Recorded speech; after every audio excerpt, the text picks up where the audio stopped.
Shalom, que Dieu vous bénisse, sa grâce est sur vous. Ne coupe pas. J'aimerais te parler en quelques minutes sur l'histoire de ce grand homme qu'on appelle Salomon. Salomon a rencontré Dieu. Et la Bible dit, lorsque Salomon rencontre Dieu, c'est lorsqu'il offre 1000 paires de bœufs à l'Éternel. Je me suis longtemps posé la question, pourquoi Dieu n'a pas rencontré Salomon avant qu'il ne puisse offrir ces 1000 paires de bœufs?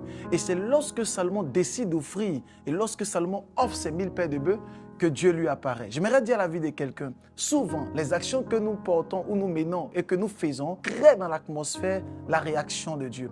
Ce que tu feras va créer, va déterminer la personne que tu deviendras. Si tu ne fais rien, Dieu ne fait rien. Si tu fais quelque chose, assurément que l'Éternel va commencer à bouger dans l'atmosphère prophétique. Je lève ma main droite vers toi et j'aimerais déclarer que l'Éternel ouvre de grandes portes au-devant de toi par la puissance du Saint-Esprit. Parce que tu es en mouvement maintenant et pendant que tu entends le son de ma voix, que l'Éternel se déploie autour de toi et qu'il ouvre des portes de puissance et d'autorité. La Bible dit, à tes résolutions répondra le succès et sur tes sentiers brilleront la lumière. Je déclare que tu prennes des résolutions fermes, des résolutions extraordinaires, des résolutions que personne ne peut révoquer, ni même toi-même, qui permettront à Dieu de pouvoir intervenir dans tous les domaines de ta destinée.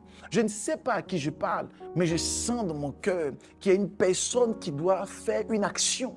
Il y a une personne qui doit prendre une décision. Il y a une personne qui doit passer plus de temps dans la prière, plus de temps dans la méditation, plus de temps avec Dieu, afin que le roi des rois puisse déployer sur toi sa gloire, sa puissance, son autorité, sa faveur et sa grâce.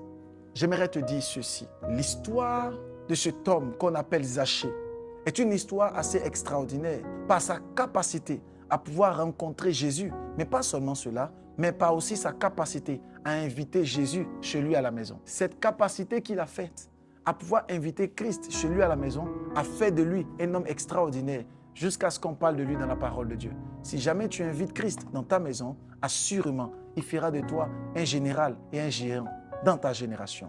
Je déclare que tu invites Christ, que tu passes à l'action, que tu manifestes, que tu bouges et Dieu fera quelque chose d'extraordinaire avec toi. Si ce message t'a fait du bien, abonne-toi, partage et mets les cœurs.